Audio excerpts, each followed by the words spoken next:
वर्ष 2024 बीएसएनएल और उसके सम्मानित उपभोक्ताओं के लिए नई उम्मीदें लेकर आया। वर्ष 2024 में ही देश में ही विकसित तकनीक से बने 40 टावरों के संस्थापना का कार्य आरंभ हुआ।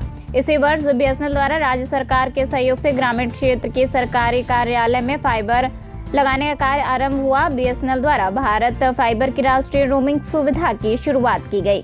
4G सेवाओं के आरंभ के साथ वाराणसी बिजनेस एरिया में अब तक 504 टावरों को 4G में उच्चीकृत किया जा चुका है।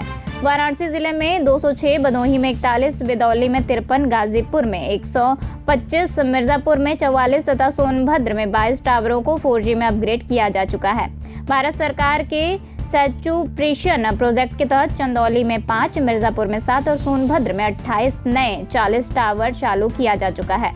नक्सल प्रभावित क्षेत्रों में भी 3 टावरों को 4G में अपग्रेड किया जा चुका है। 46 टावरों के संस्थापन के साथ वाराणसी बिजनेस एरिया का कुल मोबाइल डाटा ट्रैफिक गत 6 माह में 2 गुने से अधिक बढ़कर 65 टीबी प्रतिदिन से अधिक हो गया है।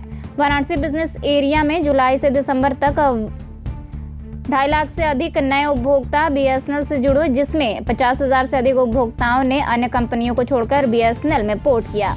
बीएसएनएल द्वारा टैरिफ न भराकर उपभोक्ताओं को राहत दी गई है। ट्रैफिक में बढ़ोतरी तथा उपभोक्ताओं की संख्या में बढ़ोतरी उपभोक्ताओं के बीएसएनएल में विश्वास का प्रतीक है। आज की प्रेस वार्ता का उद्देश्य यही है कि हम लोग आगे आने वाले समय 2025 में क्या करने जा रहे हैं और 2024 में हमारी क्या उपलब्धियां रही हैं, उनसे आप सभी को अवगत कराना था। क्या उपलब्धियां हैं आप?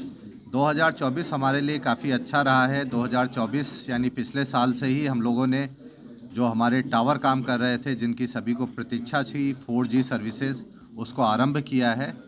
तो पिछले साल दिसंबर तक हम लोगों ने करीब 500 टावर 4G में अपग्रेड कर दिए हैं। जो बचे हुए टावर हैं उनको जून 25 तक अपग्रेड कर देंगे।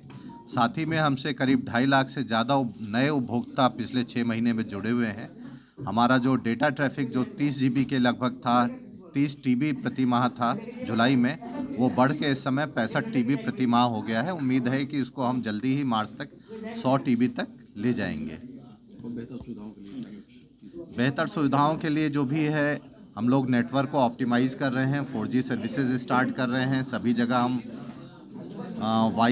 वाईफाई पे आधारित जो फाइबर सर्विसेज हैं उनको भी देने के प्रयास कर रहे हैं, गांव में भी, शहर में भी। और जो हमने उपभोक्ताओं की सुविधा के लिए वाईफाई रोमिंग सर्विस भी आरंभ की है। सभी कस्टमर सर्विस सेंटर को वाईफाई रोमिंग सर्विस से कवर भी किया है, जिससे कोई भी अपना अकाउंट यूज़ करते हुए वाईफाई सर्विस ले सकता है वहाँ पर।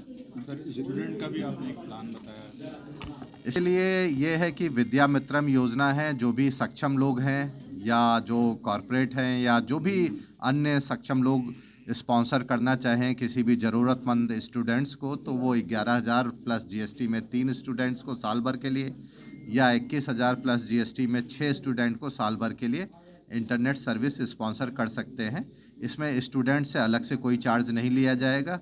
स्टूडेंट को जो भी मॉडम वगैरह होगा वो हम लोग निःशुल्क देंगे। सर, महाकुंभ का चल रहा है, तो बीएसएनएल के लिए महाकुंभ के लिए क्या प्लानिंग है? बीएसएनएल महाकुंभ अलग से प्रयागराज द्वारा देखा जा रहा है। उसमें हमारे करीब 90 BTS लगे हैं। 3G के 2 बैंड के 21 और 700 के 30-30, 60 और 30 2G के लगे हैं।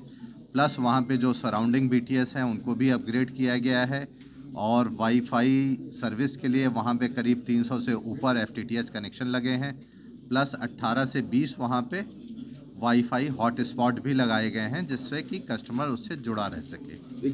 की जा रही हैं जो हमारे फाइबर ख़राब हो गए हैं भारत नेट के, उनको ठीक कराने का प्रयास किया जा रहा है, जिससे कि सभी जगह हम कनेक्टिविटी दे सकें। हम लोग करीब 800 ग्राम पंचायतों में 3,000 से ऊपर कनेक्शन अभी हमारे चल रहे हैं।